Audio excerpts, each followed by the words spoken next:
So once a patient with myeloma presents to us with these classical symptoms, then we go ahead and investigate the multiple myeloma, and we try to establish the diagnosis of multiple myeloma.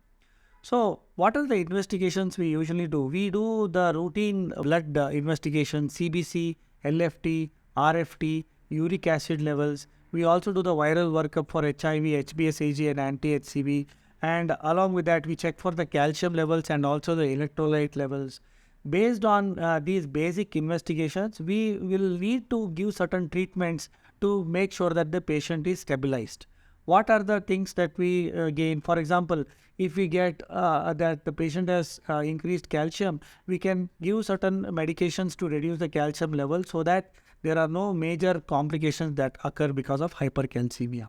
If the blood levels are very low, then we will have to give blood transfusion so that the patient can have a normal well-being. If the patient has very bad kidney dysfunction, then through the advice of the nephrologist, we have to treat the patient so that the kidney damage does not increase, and also the already occurred kidney damage can be reduced.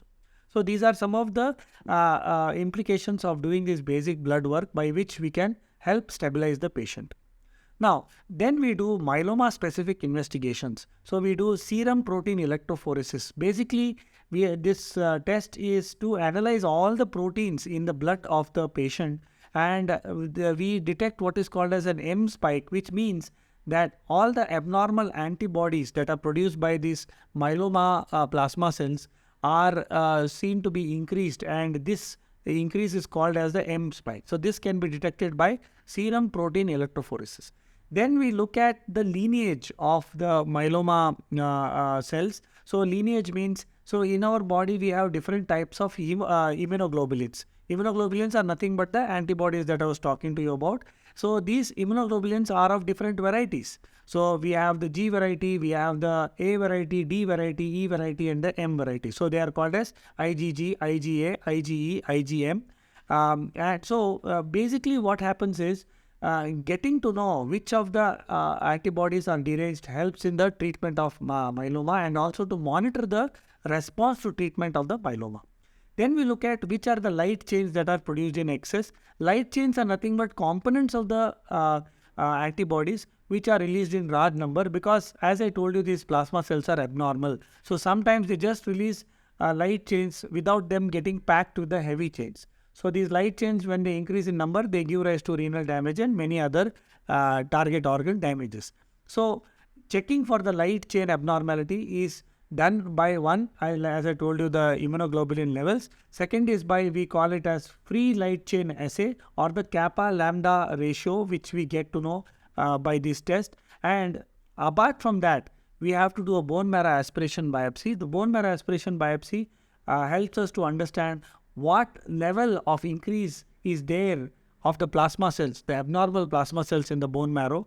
And this could be 20%, 30%, 70%, or even 80%.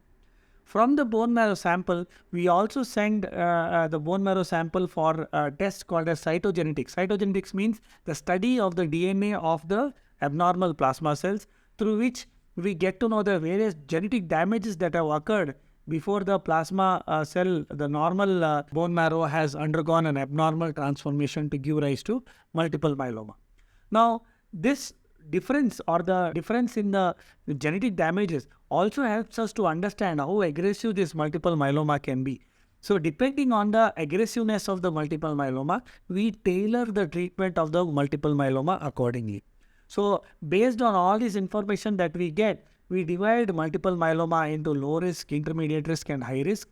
Well, people have different terminologies. Some people call it as standard risk, intermediate risk, and high risk. I would like to make it simple, say low risk, moderate risk, and high risk, with which we'll get to understand what treatment is the best for this particular patient.